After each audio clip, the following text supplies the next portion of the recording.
Hello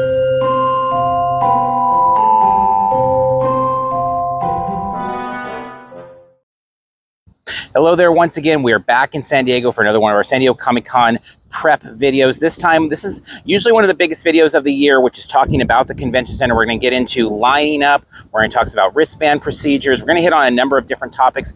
People normally watch this alongside things like the exhibit hall map guide that we do, as well as the outside convention area guide. And then this year, we're also going to have a separate guide just on autographs and signatures. So we're going to cut that part out of this one, but that will be coming up. But as we start here, we're across the way from Hall A at the San Diego Convention Center. I want to talk just a little bit holistically first, and then we'll get into specifics about lining up and things of that nature. So 2024, hopefully this is a more normal year that we're back to, definitely more normal in 2023 and 2022. Not going to be quite what 2019 was. I would imagine we still have a little ways to go on that, but it is exciting to be in a year where we're not going to have as many limitations as the ones before. That said, there will be a number of challenges then coming back to those 2019 days in terms of just crowding, lines, lots of popular things, lots of battles to get the things that you want to do. And so hopefully this guide will help a little bit with that. Now, highly suggest following along with us on X or Twitter or whatever social media platforms are your preference. But that's the place that has most live updates.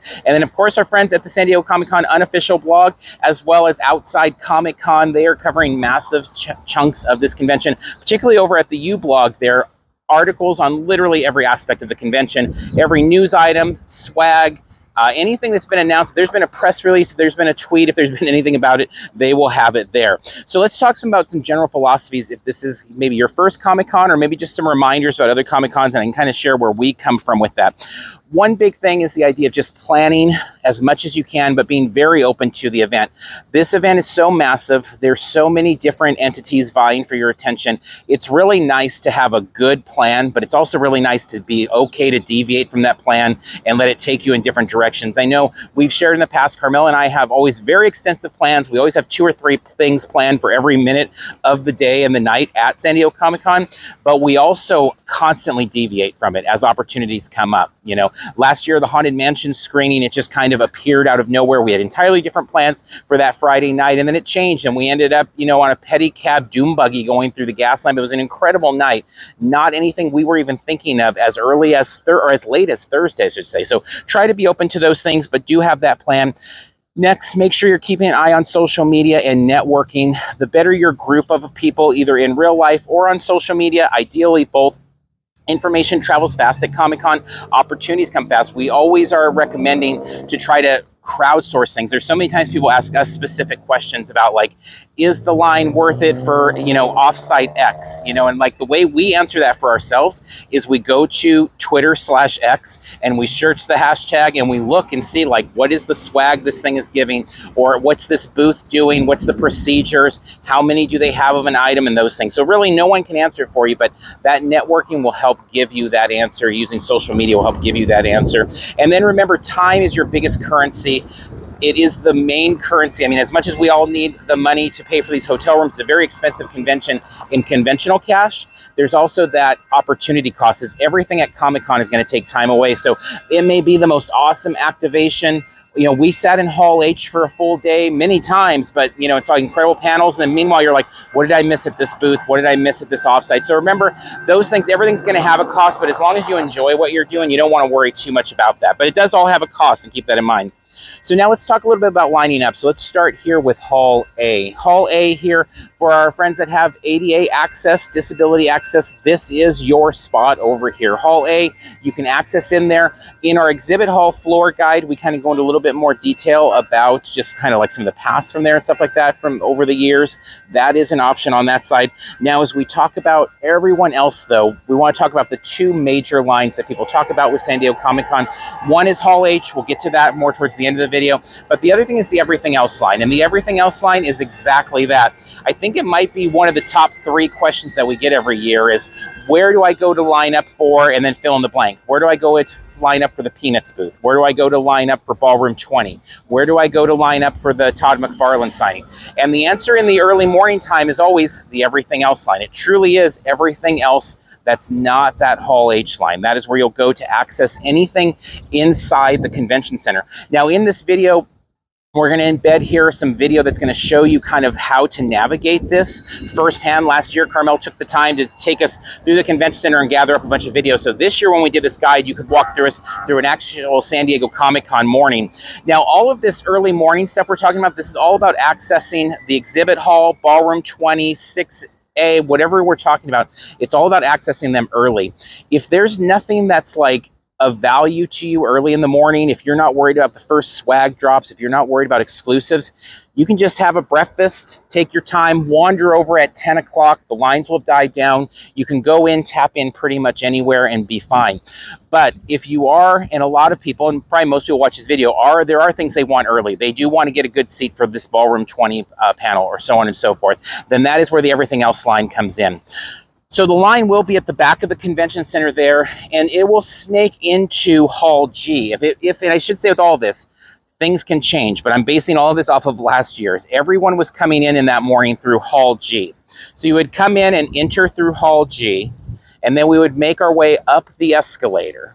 Everybody going up the escalator, marching down. You'll see tons of signage. They always do a great job of having cosplayers help with that. The 501st will be out there helping with that, direct you. Everyone's friendly. You'll even hear them oftentimes saying things like ballroom 20 this way, exhibit hall this way. But as you make your way up the escalator, you'll make that left, and now you'll have a couple different options there. You can ultimately veer to the right and go into the sales pavilion. That's where there are some signing opportunities there. That's where there's, a variety of things that'll happen throughout the day there, whether it's pay for it autographs or again, like the cube of deciding type autographs that they do or things like that. But either way, sales is one spot to line up for the floor. And some people really like that spot. We talk in the exhibit hall guide video a little bit more about like why you might want that spot versus the other one we're going to talk about. But we can splinter off, go to the right, line up there in sales pavilion, and then ultimately make our way down the escalator when the floor opens and head on in. The other option is if we want to go to the ballroom 20 line or one of those other types of hall lines, we can cut into, and you'll see in our video here, ballroom 20, there is that option to make our right in there and then queue up behind ballroom 20 and ultimately wait there, and then they'll let you into that panel. If we're waiting for any other panel rooms, we're gonna wait in that sales pavilion area for them to open up, or just kind of, again, you can maybe a lot of times with those ones, just even wait till a little bit later unless it's a really competitive panel. Now, the other option is, and this used to be called kind of the secret entryway, it's not anymore, it's just as busy as sales pavilion for sure. But another option is to snake around, so rather than making the right into sales, or making the right into the ballroom 20 line, you just keep on going around the back side of ballroom 20. You walk all the way down to the end of the convention center, down above Hall H, and basically make the left. And the line, they'll be lining you up over there. And ultimately, you'll make your way down that escalator so that you're entering in the Hall like G area on that side of the convention center floor. So again, we talk more about that in the exhibit hall guide, but those are options there. Make sure as you're looking at the escalators, if you're coming down that way, if you want to go to things more towards the center of the floor, stick to the far right side. If you want to go more towards the left side, like Artist Alley, Funkville, the DC booth, you'll want to be on the left side because they do force you to either go right or left based on which escalator you're on. So oftentimes we'll see people like in the far left, and they'll want to go to the middle of the floor. Maybe they want to go to the Nickelodeon booth. And then the volunteers, the staff security are like, nope, you got to make the left. And so now you're going all the way out of your way to come back into that. So if you kind of want to go middle of the floor, go to the right of the escalator, right side of the escalator. If you want to go to that left side, Artist Alley, Funkville, DC, etc., $7 a pop, go to that left side there and you'll make your way in there. Now remember with the floor, it can open, they have the published guide times. So for example, on preview night, it's 6 p.m. of an open time. On the regular days, Thursday through Sunday, it's 9:30 a.m. But San Diego Comic-Con does an exceptional job of getting people onto the floor. And one part of that is they really make sure to have exhibitors ready to open early. And it doesn't happen all the time, but very often we've been allowed onto the floor as early as like a half hour. It's one of those kind of almost goals. In fact, sometimes they get so consistent at it that like in our head after all these years, we kind of just expect that the floor is actually going to open at 9 rather than 9:30. And if it's not open at 9:05, we're looking at each other like, what's going on? They do a really good job of getting these, 100,000 people onto that floor. So keep that in mind. Again, if you're not trying to do any of the real early morning stuff, just don't even bother coming over and messing with any of it. Just stay, relax, wait out the crowds, come in at 10 a.m. A lot of things will be cleared up. But if you are trying to hit the floor early, we've had a lot of people head over to the convention center around 9:15 and be very confused because they'll see people on the floor, but they're still being made to go up the escalator and hook around or go through sales. That is the process they keep until they empty all of those people out. Once all of those people are out, then they'll open up the lobby doors. So don't get confused if you're sitting there at 9:20 and you're looking in from the lobby and seeing people run around and like, why aren't they letting me in? Well, it's because as far as they see it, you're kind of cutting in line because you got there at 9:20. The people upstairs have been in line since maybe 8 or 7 or 5 in the morning or who knows what. So that's kind of the breakdown there. We always call it the in and out rule. Having worked at In and Out for many years, the goals always was to open a half hour before the actual published opening time, and they do a great job with that. Remember, as you look at any of these lines, to really evaluate what it is that you want and that time associated with it. Again, I know there's a lot of times we see things like in the weeks leading up to Comic-Con, like, oh, I really want to get that thing. And then when we get here and we see like, oh, it's going to be an hour and a half wait, it's like, maybe not so much. So it's a good thing as we're in the weeks leading up to San Diego Comic-Con to maybe evaluate some of those things and say, okay, I really love this thing. Is it possible to get it in other ways? Is it something that will be sold online later, etc.? And if I really, really want it, what does that mean? Is it worth 8 hours of my San Diego Comic-Con? Is it worth an hour of my San Diego Comic-Con? I find having like a time value in my head, or even sometimes written down in notes, helps a little bit as we look and see, because sometimes we think things maybe aren't as popular as they are, and then we get to the con and they have this massive line and we have to really kind of evaluate it based on that. So with that said, now let's go ahead and make our way and talk a little bit more about the back side of the convention center and some of the things that go on over there.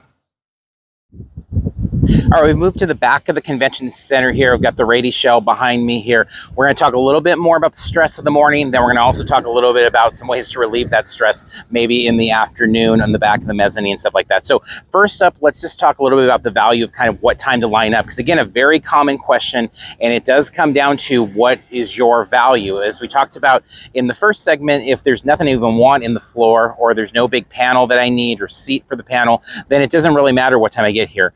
Now, if I do have major value, then it's like, how big is that value? People are willing to stay up overnight for lots of things at San Diego Comic-Con.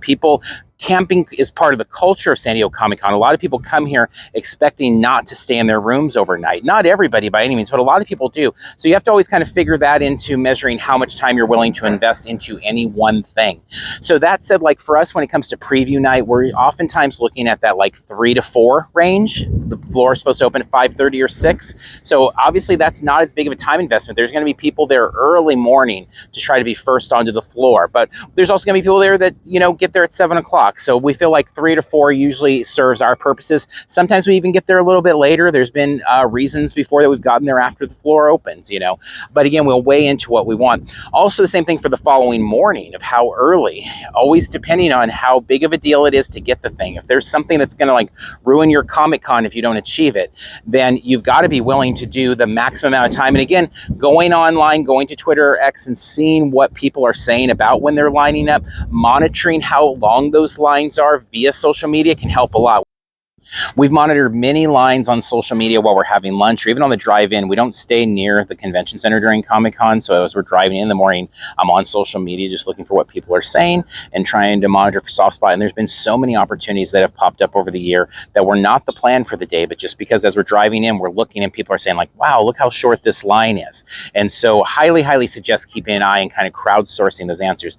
Now let's talk a little bit about this area, another step of why we're over here. So behind us here, this is Embarcadero Park over here. This is where they denote for Hall H for the wristband distribution for our next day line people. This is back where they're at. Now, if you're new to the convention, you might be like, why do we need a next day line? Well, when you have something like Marvel returning to Hall H, people are going to line up a day early, and there may be for a lot more than that. So you look for the green flag. Now, that being said, I wouldn't even stress necessarily any one spot around here. We just find like everything at San Diego Comic-Con so often when it comes to the staffing, the volunteers, they do a really good job of having the manpower to make things clear of where to go.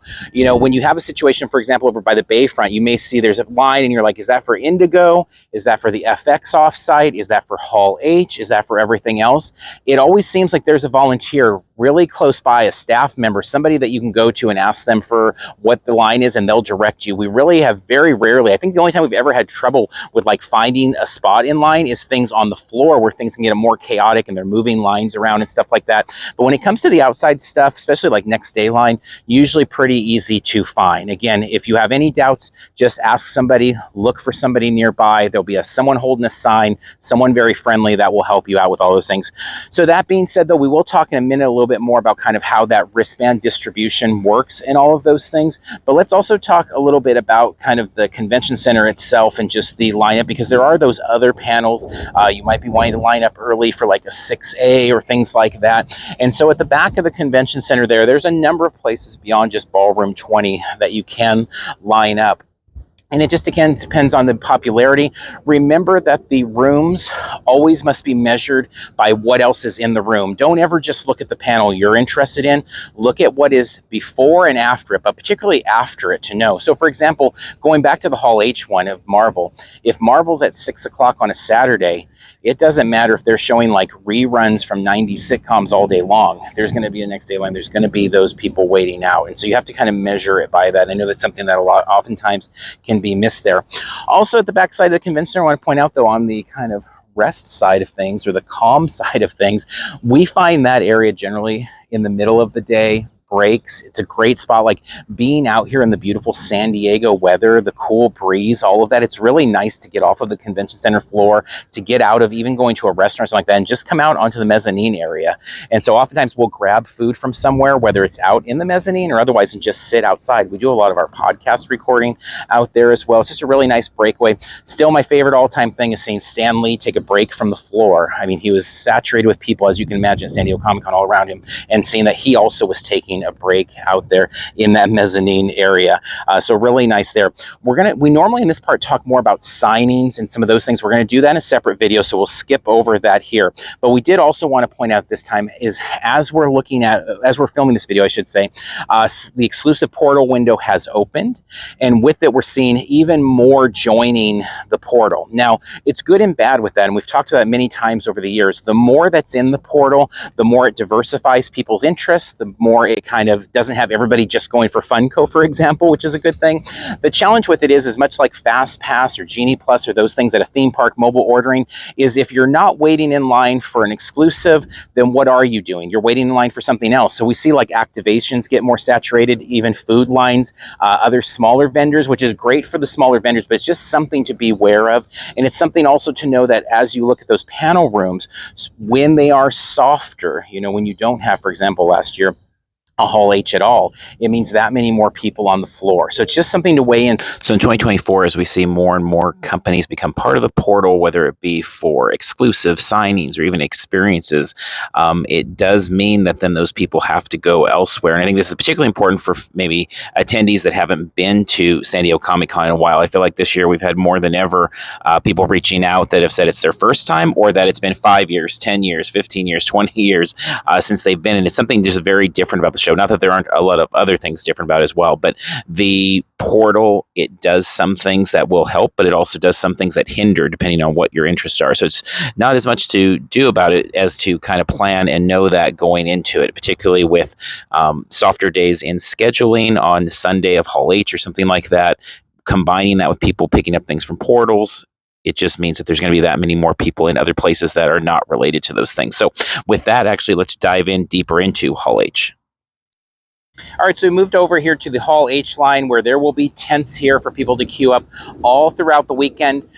Let's talk a little bit about the wristband distribution. And so, as you said, the things at the end of the day in the each panel room are most important. It is particularly important when we come to Hall H. There are some great panels that we already know are coming to Comic-Con, even though we are recording this before the full schedule has been announced. So let's talk a little bit about some of the logistics there about camping out, some of those things, and just go specifically from Comic-Con International's rules, which you highly suggest that you head over to the website, Comic-Con International, check out all the rules there. But there are things. Camping specifically is not allowed. There's no tents, canopies, inflatables, cots, beds, etc. that are allowed out there. Chairs are okay. You're permitted to have one chair per person of relatively normal size, as I quote them here. You may also use a blanket or sleeping bag provided it's only taking up the space of one person. You cannot leave unattended personal items there. Someone must be present at all time. You can hold space for no more than 5 people. Restroom access is available in the lobby G. That's kind of right around there where we talked earlier about entering for the floor. Lobby G from 9 p.m. to 7 a.m. So if you need the restroom in the middle of the night, there it is there. And that begins starting on Tuesday night, July 19th. There is no access to any other facilities inside, no food, no pretzels, none of those types of things. The wristband distributions will begin for Thursday on Wednesday night at 7:30 p.m. Plaza Park. For Thursday, then going into Friday, also 7:30, and then the Friday night 8 p.m. for the Saturday panels. Now, they specifically have left off any distribution for Sunday panels, which is leading to us feeling as if there won't be a Sunday Hall H selection there. That said, by the time this video goes up, that will probably all be very clear there, but just something to kind of note on that. Wristbands will continue until 7:30 a.m. So after 7:30, it's just heading on into Hall H panel room. But prior to that, you do need to get the wristband to come. Now, once you have your wristband, you can decide you can leave, you can come back. When you come back, you come into the group because they're tiered. And so the earlier you get a wristband, the earlier group you're in. Now, this is really important. Some people want to be very front of the room. For Carmel and I, it's usually just about being in the room. You know, when I think about something like what we do in the shadows a few years ago, we were like back corner. We didn't line up early or anything. It was like middle of the day. We made our way over there, but it was so cool being in the room and the theme song plays and the talent talking, all that stuff. And so it really is, do you want those closer photos? Do you want to be in that first half of the room? Or you find just being in the room? People have very strong feelings about that, and that's going to help guide you in terms of how early you're going to be there. And again, going to social media, our best friend during San Diego Comic-Con, we can find that. The blog will be constantly retweeting people talking about like what the line lengths are for various things, and Hall H will be featured amongst that. Now, remember, there's no room clearing. That's very, very important, meaning that as a panel ends, people don't necessarily leave. So people will camp out in a room all day, which again goes back to why we have to look at like what's at the end of the day in a panel room. No room clearing in any of the rooms at San Diego Comic-Con. Also, something to note about Hall H, there's not really great food selection normally there. So if you are going to do like a marathon day, for example, if you are going to do that Marvel panel and you're going to be in there all Saturday, you're definitely going to want to bring some sandwiches, some granola bars, whatever it is to keep kind of sustain you. Because I know way back in the day, we made that mistake of doing a marathon day in there, not really bringing great snacks. And it's kind of like, oh, just eating chips all day is not an ideal way to spend it. So we also suggest, as you're looking at how to line up and what time to line up for all of these things, checking out our friends at the U blog there. They do their podcast breakdown also on YouTube there, where they'll look at Thursday, Friday, Saturday, Sunday, and kind of talk about like what time. They have a lot of years of experience in the panel rooms, way more than even Carmel and I do. And they can share with you kind of strategies of when they would line up. But again, as with everything with Comic-Con, the thing I always come back to is like, if it's really important, I've never felt I was too early for something that was really important to me. So it really depends how important the thing is to you. The good news about Comic-Con as well is if you miss out on something, even if it was something that was at the top of your list, it's easy to find something else to do that you may love even more. So don't, despair if you miss out on that exclusive, if you miss out on that swag, you miss out on that panel. Know there's always something really great coming around, and you'll learn, and hopefully in years to come, maybe you'll line up a little bit earlier for whatever that thing might be. So with that said, we're going to wrap up here. We highly encourage you checking out all of our other videos on our YouTube channel, where there is a lot of content there. Also, our podcast feeds, we've got hours and hours of talk about San Diego Comic-Con from this year and many years before. So follow along with us in any of those spots at Parks and Cons, and you'll hear a lot more Comic-Con talk. So hoping you have a great 2024 at San Diego Comic-Con. We're wrapping up here. Until next time, we'll see you in line somewhere.